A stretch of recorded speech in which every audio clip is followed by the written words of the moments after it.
Bonjour à tous, j'espère que vous allez excellemment bien. Et aujourd'hui, on va parler cyclisme, Tour de France, étape débrief de l'étape numéro 10. Et oui, mais quasiment déjà à la moitié du Tour de France, demain journée de repos. Mais aujourd'hui, il y avait encore une belle étape qui partait de Saint-Flour pour aller du côté d'Albi, de 117 km. C'était une étape qui n'était pas forcément destinée aux sprinteurs. On pouvait avoir une grosse bagarre entre baroudeurs et sprinteurs si on avait une grosse échappée. Mais ce ne fut pas le cas, simplement 6 coureurs ont réussi à s'extirper de ce peloton au début de journée avec Tony Galopin, Nathanael Béram, Michael Schär, Matt Würth, Aude Christian Necking, le coureur de l'Avanti. Et on avait également Anthony Turgis du côté de l'équipe Total Direct Energy. Alors vous allez me dire pourquoi on n'avait pas Lilian Calmejane, albigeois de naissance.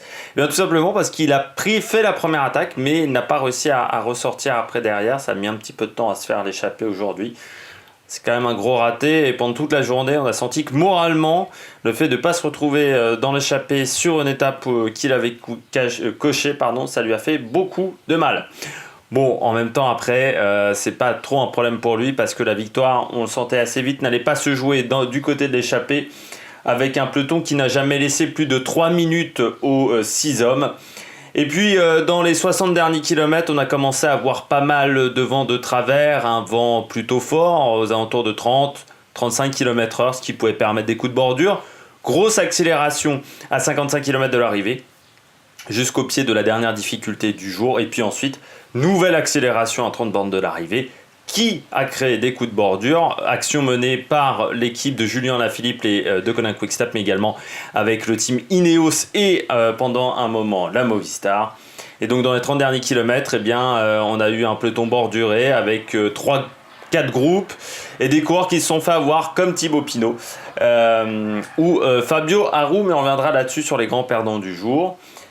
Et au final, sprint un peu rétréci, il manquait Groenewegen par exemple, et c'est une surprise pour un sprint de ce niveau-là, Wout van Aert qui s'impose.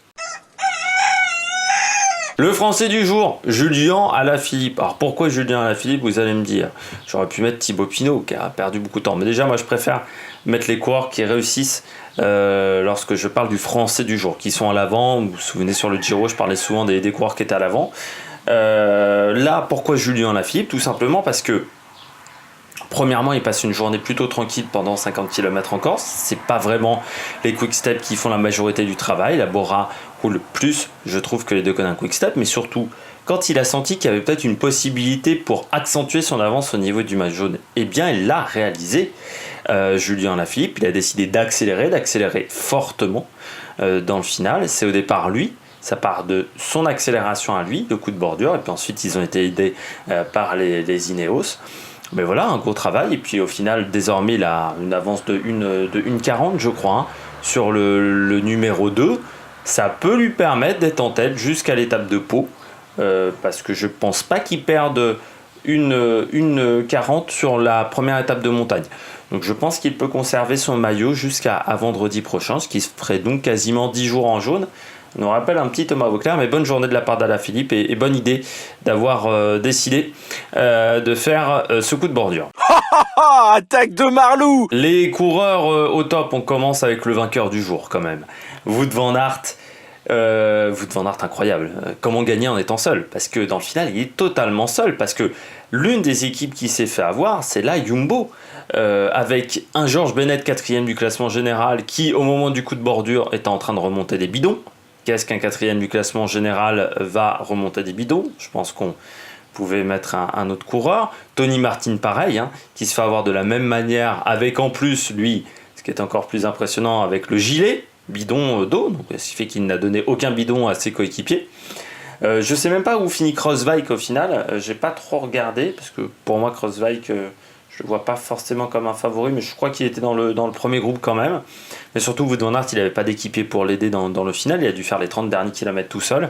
Il a une science du placement. De toute façon, on l'avait bien senti dans le Classique du Nord. Mais comment gagner en étant seul un sprint? Parce qu'il y avait des équipes qui étaient bien mieux armées que lui. C'est pas un des plus grands sprinteurs du monde quand même si on a du mal à connaître ses limites à Wout van Aert.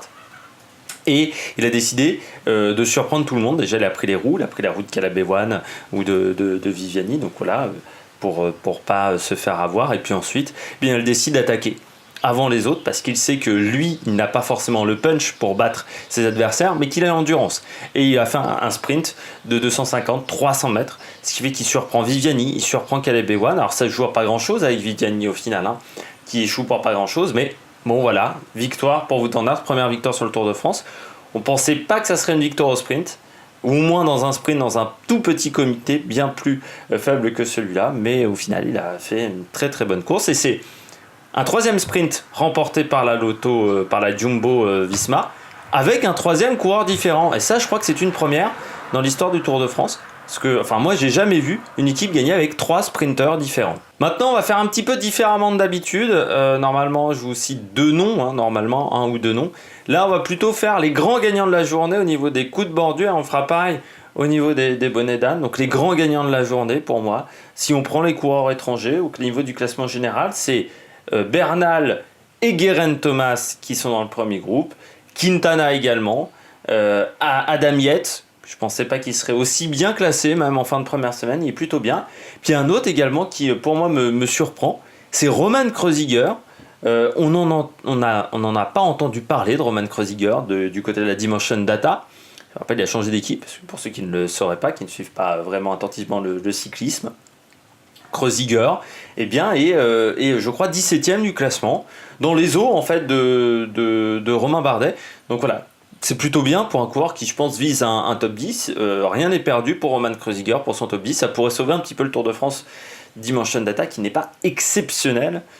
Équipe qui, pour moi, ne mérite pas trop le fait d'être en première division. Mais bon, ça, ce n'est que mon ami. Voilà, ça, c'est tous les leaders qui ont passé une très bonne journée. Et Bernal et Geraint Thomas redeviennent, on va dire, les leaders virtuels du général pour moi, parce que je ne vois pas Lafilippe gagner le Tour de France. Donc pour les favoris du Tour de France, eh bien, il repasse Geraint Thomas en première position. 2 autres gagnants aujourd'hui, c'est Romain Bardet et Warren Barguil, 15e et 18e au classement général à 3,20 et 3,26. Warren Barguil, on n'entend pas parler non plus, mais pourtant il fait un bon Tour de France pour le moment. Dans le coup, il a même attaqué à la planche des belles filles. Alors on sait qu'il vise la victoire d'étape, mais peut-être que ça pourrait être avec une place au classement général. On verra par où dans les Pyrénées. Puis Romain Bardet se refait un petit peu le moral après une première semaine qui avait été difficile en étant dans le bon premier groupe, bien entouré par Oliver Nessan, qui a un sens du placement qui aide énormément Romain Bardet. Les bonnets d'âne, on va aller assez vite. Alors le premier bonnet d'âne pour moi, pour la victoire du jour, c'est Michael Matthews. Je comprends pas la Sunweb, mais Michael Matthews très mal emmené.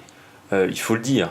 La Sunweb qui n'avait pas roulé de la journée, c'était l'avantage de ne pas avoir encore gagné d'étape sur le Tour de France. Vous n'êtes pas obligé de rouler dans ce genre de cas, parce que vous dites, les meilleurs, vous dites aux autres équipes de sprinteurs, vos sprinteurs ont gagné, vous êtes meilleurs. Nous, on n'a pas besoin de rouler, parce que voilà, sinon, à quoi ça sert de rouler si on se fait contrer?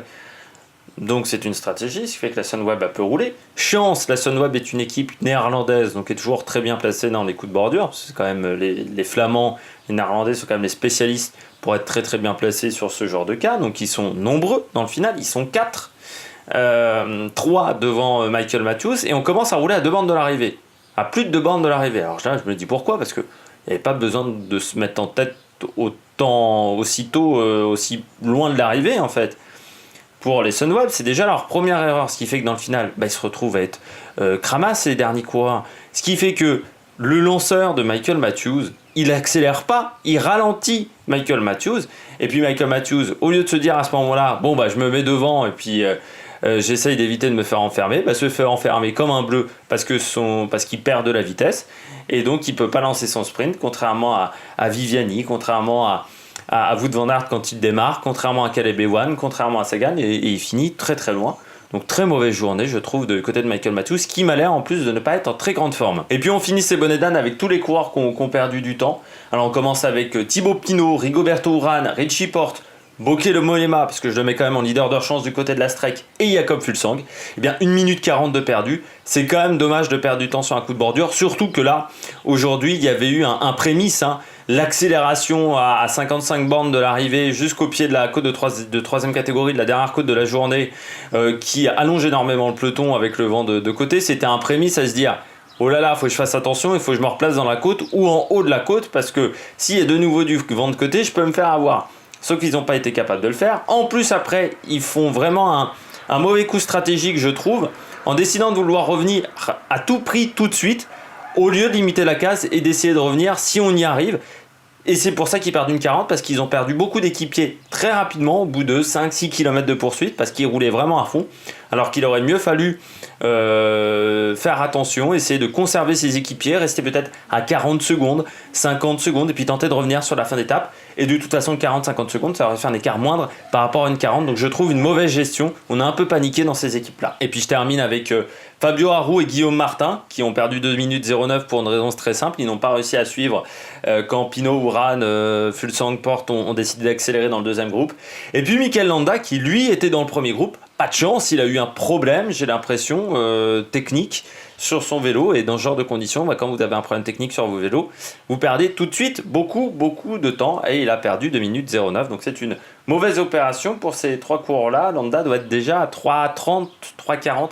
C'est pas top pour le coureur espagnol pour la suite de ce Tour de France. Je pense qu'il va se transformer en équipier pour Nairo Quintana. Alors, j'espère que vous avez aimé cette étape, j'espère surtout que vous avez aimé ce débrief et cette vidéo. N'hésitez pas à réagir dans les commentaires, n'hésitez pas à vous abonner à la chaîne, à mettre un pouce bleu. Alors nous, on se retrouve pas demain, parce que demain c'est journée de repos. Donc on se retrouve mercredi matin avec l'analyse de l'étape du parcours de l'étape numéro 11, et puis surtout le soir avec le débrief de l'étape numéro 11. Allez, ciao ciao sur l'Amérique Production.